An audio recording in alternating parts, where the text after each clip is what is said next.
Just to start off, what has impressed you most about the team's play and interaction during this 5-game win streak? The 5-game win streak. It's been great to see us playing a little bit more consistent. 4 of those matches came at home, which is nice to see. When the streak started, I thought we were kind of struggling one set per match, and making a few too many mistakes 1 out of 3 times. And our emphasis going into this weekend was to try and limit that even more and seeing if we could put together 3 straight good sets or even more than that. And I think we did. I think other than maybe the second set against Akron where we had a pretty big hiccup, I think we gave up about 5-6 points in a row. Other than that, I think we managed to avoid some of those mistakes we had been making.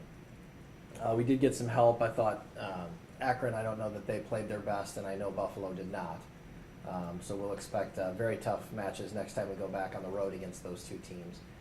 So I think it was a combination of things. I think we played relatively well, and I don't think we saw this weekend's teams at their best. Leah stepped up quite a bit at some big moments for you guys. Just talk about a little bit of her play and what that meant.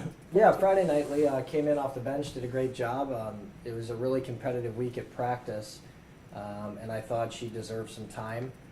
She came in and did well, and so we gave her the start on Saturday, and she had earned it. And I thought she played pretty well through most of that match. It was nice to have her out there. She's really competitive, good leader. She is our team leader. And so we can get her out there and she plays well. It's great for all of us. Mm-hmm. You've had a lot of sweeps recently, and how does this kind of affect your team's mentality? Should they go into a 5-game? Well, it's funny you asked that. We have not won a 4 or 5 gamer this year, I don't think. All of our wins have been 3-0. So what we're going to have to find out here, and I'm guessing there's a very good chance of it as we go on the road this weekend, is how we respond to losing a set. Will we take a punch and come out punching back, or will we become passive? And we won't know till we get there. In previous matches, we certainly have lost our fair share of matches. At times we've gone down 0-1, came back and won the second game. We've been down 0-2, came back and won the third game. So I think we have it in us. We just haven't seen it in a few weeks, and we'll certainly look for that this weekend as we go on the road. That'll without question be the biggest challenge. And in terms of conditioning, we're trying to get Monday mornings. We're trying to get quite a bit of conditioning in because we know the conference tournament's a little tricky. We play all these Friday, Saturday night matches, and then the conference tournament's Friday, Saturday, and Sunday. So we try and squeeze in some extra conditioning here and there to make sure we're going to be ready for the it'd be. Imagine playing 3 5-gamers in a row, 15 sets in 3 days. That could get pretty rough. So we're trying to stay in shape, and this weekend we'll see how we do when we get tested. Do you do anything special in practice other than the extra conditioning to really prepare for those? Well, probably 2 days. The extra conditioning we typically work in on Mondays. We next weekend are going to go Friday, Saturday, and practice on Sunday and make Monday the off day to try and simulate a conference tournament environment, on the road, and then come home and play a 3rd day in a row. In terms of practice, 2 of the practices we have a week are probably more physical than any of the matches we play in. They're 3 hours long. There's 5 or 6 competitive 6-on-6 drills that probably equal more volleys than we have in any given match. So we're really essentially playing 5 gamers on Tuesdays and Wednesdays anyway. We usually back it off a little bit on Thursday so that we're rested enough for Friday and Saturday. So I don't think we have to do anything unique to practice. I think we work awfully hard, especially in the middle of the week. And how big of a test will these road games be this weekend for you guys? Yeah, it seems that wins on the road in the MAC this year might be hard to come by. And I don't know if it'll be match or sets or whatever the case will be. I've seen Toledo once in the preseason. We had a similar opponent. I've seen Ball State once or twice on similar opponents, and I'll start to kind of evaluate those teams. And Ryan and Megan are working on that right now, and we'll know more soon. But I know that the last time we went to Ball State, we lost in 5, and I know the last few times we've been at Toledo. it's been awfully tight, at times. So it's going to be a test. Our first MAC weekend, we were on the road and we went 1-1. If you want to win the championship, the regular season, if we want to compete, we're probably going to need a couple weekends where we get 2. But I don't know enough about the opponents to know what kind of test they're going to give us, but I'm sure they're going to give us everything we can handle. Okay. Any special preparations for starting the MAC West swing? Good question. No, we really won't change much preparation. Our focus continues to be on us.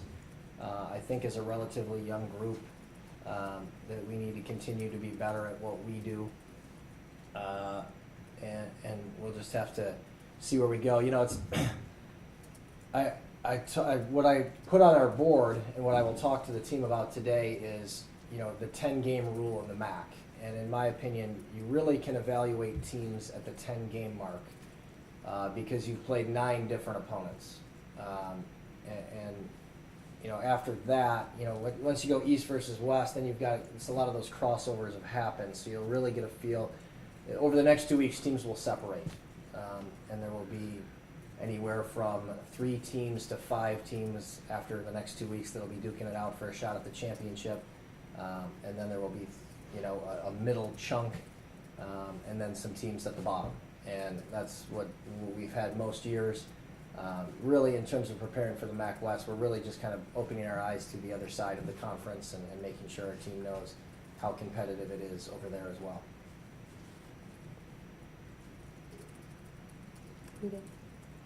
Just one more. We talked about briefly Lexi and Kelly being preseason All-MAC players, but you've also seen some other new players emerge at the beginning of MAC play. Chelsea Gover's come on strong. Serena continuing to play well since the non-conference. Talk about some of those players. Yeah, it's a very good point. Lexi and Kelly were preseason All-MAC picks. I think a lot of teams have put a lot of energy and focus on stopping those 2 players.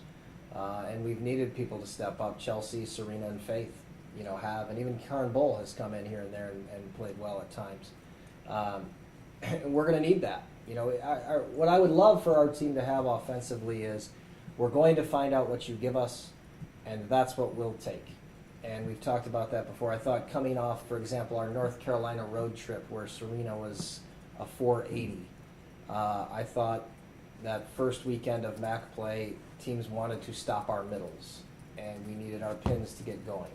I thought the second weekend of MAC play, I remember teams really focusing and making sure they had 1, 2, multiple blockers up on our middles, and so our lefts kind of stepped up and scored. And so if somebody's going to take our left away, which I think Miami started doing at times, our middles kind of have a spark and can score. So that's the thing about volleyball. It's really hard to stop everything. So really proud of the way we've played as a team, especially in these last 5, in terms of being able to execute on offense. Thank you. All right, thanks.